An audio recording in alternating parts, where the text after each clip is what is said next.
I was a mermaid who had been rescued by the Prince of Neonpolis social elite, when I was stranded.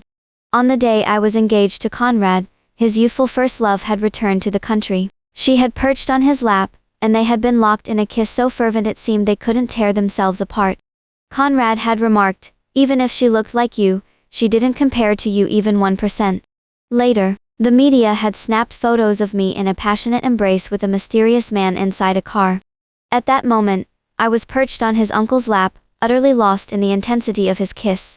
Outside the car, Conrad was like a picture with live desperation. He pounded relentlessly on the car window in the pouring rain. As the window slid down just enough, Conrad glimpsed the man's chiseled profile, and the red marks I had left on his neck. Panic gripped Conrad then, his face reflecting the turmoil within. Conrad Tolliver was a prominent figure in the Prince of Neonpolis social elite, his family entrenched in the shipbuilding business. After 3 incredible years together, he finally proposed. He had gone to great lengths, even consulting marine biologists to track the migration patterns of dolphins just to surprise me. With a sense of mystery, Conrad led me aboard his private yacht. Gazing at me with tender affection, he said, "Serena, today is our engagement day and I want to give you a memory you'll never forget." In the distance, the shimmering sea was alive with a few dolphins, leaping out of the water. I gasped in excitement, "Connie, I see the dolphins." Conrad gazed at me tenderly and asked, "Do you want to see the dolphins up close?"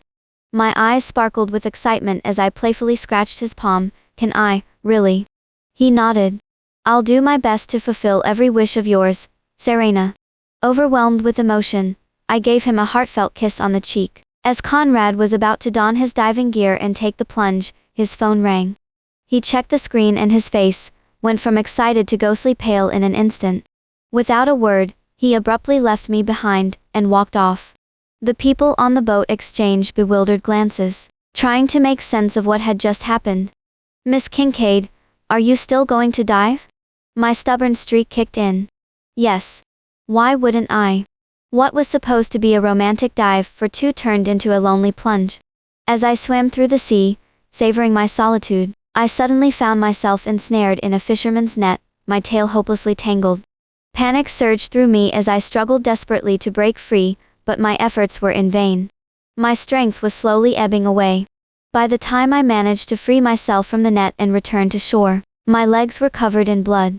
The crew quickly called for an ambulance. Just before being wheeled into the emergency room, my phone buzzed with a text from his youthful first love. "He only sees you as my stand-in. How can a fake like you compete with me?" Conrad had an ideal muse he could never forget. 3 years ago, Maya Jones, Conrad's youthful first love, was diagnosed with a terminal illness. The doctors giving her only a short time to live. Leaving her boyfriend behind, she traveled to a foreign country, intending to await her end in solitude. Conrad was shattered by the sudden breakup. That prompted him to plunge into a deep depression. At that time, I met Conrad in a quaint seaside town. I had been injured and stranded, my tail shimmering with golden hues under the scorching sun. In the end, I dragged my injured, exhausted body toward the fishing village. Conrad found me and rescued me, bringing in a doctor to heal my wounds. He said my eyes held little stars, and that my smile shimmered like light reflecting off snow-covered trees in winter. We met, fell in love and shared a beautiful, romantic time together.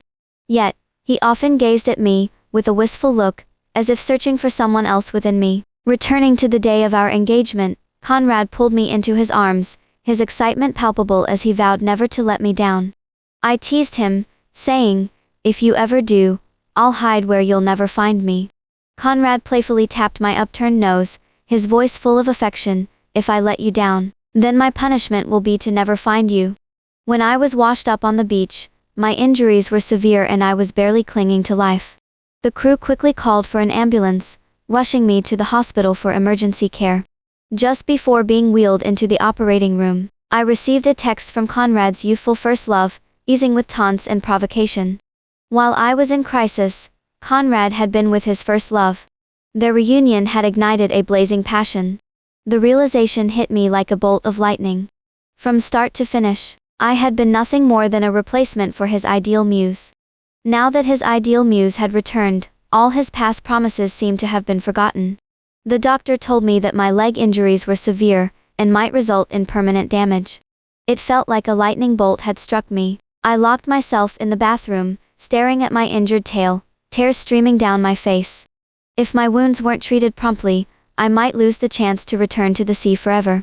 Conrad's voice was sharp and irritated when he called. Serena, are you serious? You've called me dozens of times. Why are you even doing this? Tears stung my eyes as I pleaded, Connie, I'm injured. You can't just, he cut me off abruptly, his tone icy. If you're hurt, just take a cab to the hospital. I'm busy. Goodbye. Before I could say another word, he hung up on me, leaving me in stunned silence. In excruciating pain, I dragged my injured tail through the streets to find him, only to see him passionately kissing another woman. Conrad was drunk, his eyes shimmering with a hurt expression, like a forlorn kitten left out in the cold. His kisses were rough and relentless, carrying a hint of punishment. My heart sank deeply. Maya shoved him away. You're engaged to Serena. Why are you even here, looking for me? Conrad's eyes sparkled with a wild mix of relief and joy. I've been searching for you, for years, and the no contact with you nearly drove me insane. I kept her around as a pet because she reminded me of you, he admitted casually. The revelation hit me hard.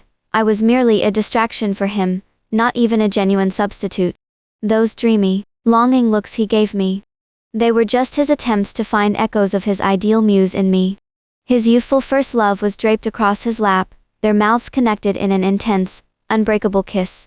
Conrad declared, even if she looks like you, she doesn't come close to you in any way. Maya clung to his neck, her voice a teasing whisper. Connie, I won't be your mistress.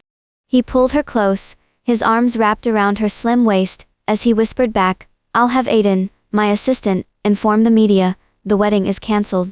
I felt like I was plunged into an icy void, my shoulders trembling uncontrollably. Conrad's love had been grand and fiery. He proudly announced our relationship, introducing me to his brothers and friends with fanfare.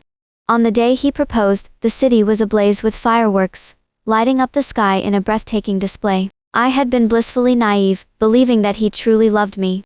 Looking back, it all seemed absurdly laughable. Conrad stormed into view, his commanding presence cutting through the chaos. His eyes widened as he took in my pale, trembling face and the bloodied, injured tail. Serena, you're actually... I hadn't bothered to hide the truth.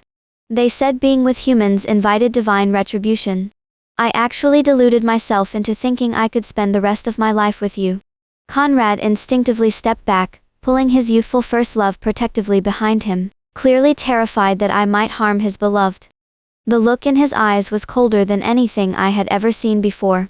I've heard that a mermaid's pearl can bring someone back to life. Is that true?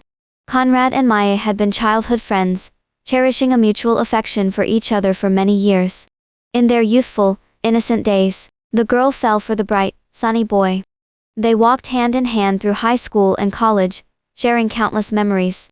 Then, during graduation season, Maya suddenly collapsed, causing chaos among the students taking photos. The doctor delivered devastating news, a tumor had grown in her brain, and she didn't have much time left. The news hit Conrad like a thunderbolt. He promised Maya that no matter the cost, he would find a way to save her, no matter what.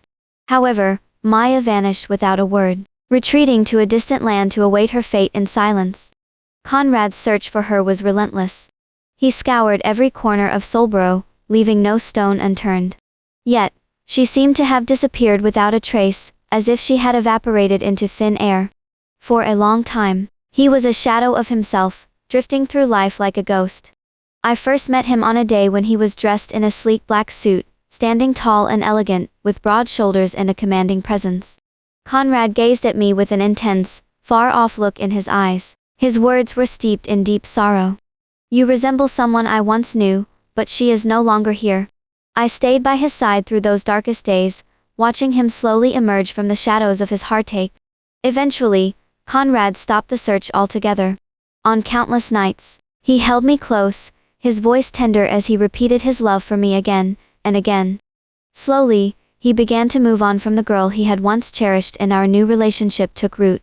Yet, when she reappeared, the heart that had lain dormant for years flared back to life with a fierce intensity. If it could be so easily replaced, it was never truly the ideal muse. My mermaid mother had always warned me, loving a human was a path paved with definite heartbreak. I stubbornly refused to believe the warnings, and had to crash into the wall before I would turn back. I moved to a small coastal town, trading mermaid tears for a large supply of medicine.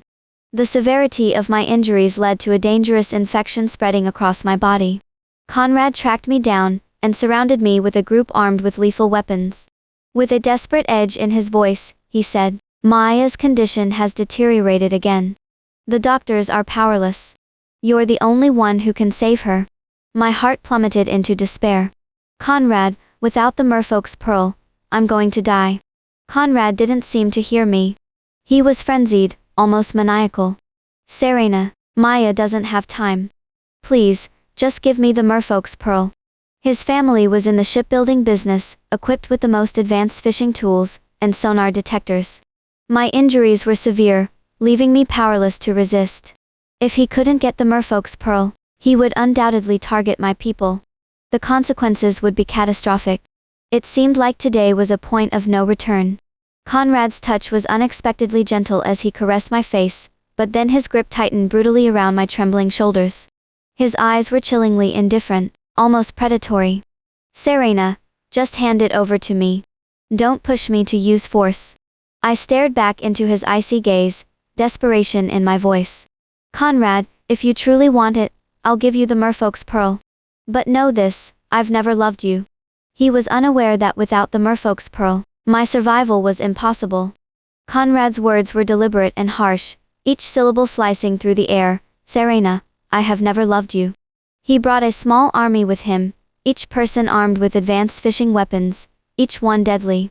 Perhaps he never intended for me to leave here alive. In his stunned gaze, I made the final, grim decision. I sliced open my abdomen, and, with trembling hands, offered him the bloodied merfolk's pearl. The pain was so intense it drew beads of sweat on my forehead, but I remained silent, determined not to give him the satisfaction of hearing me cry out. "Conrad, this is what you wanted. We're even now," I said, my voice barely above a whisper. Panic flashed across Conrad's face as he saw the gravity of my condition. With a desperate urgency, he lifted my nearly lifeless body into his arms. "Serena, just hang on," he said, his voice shaking with fear. "I'm getting you to the hospital right away." I fought against his hold with all my strength, and my body collapsed heavily onto the ground.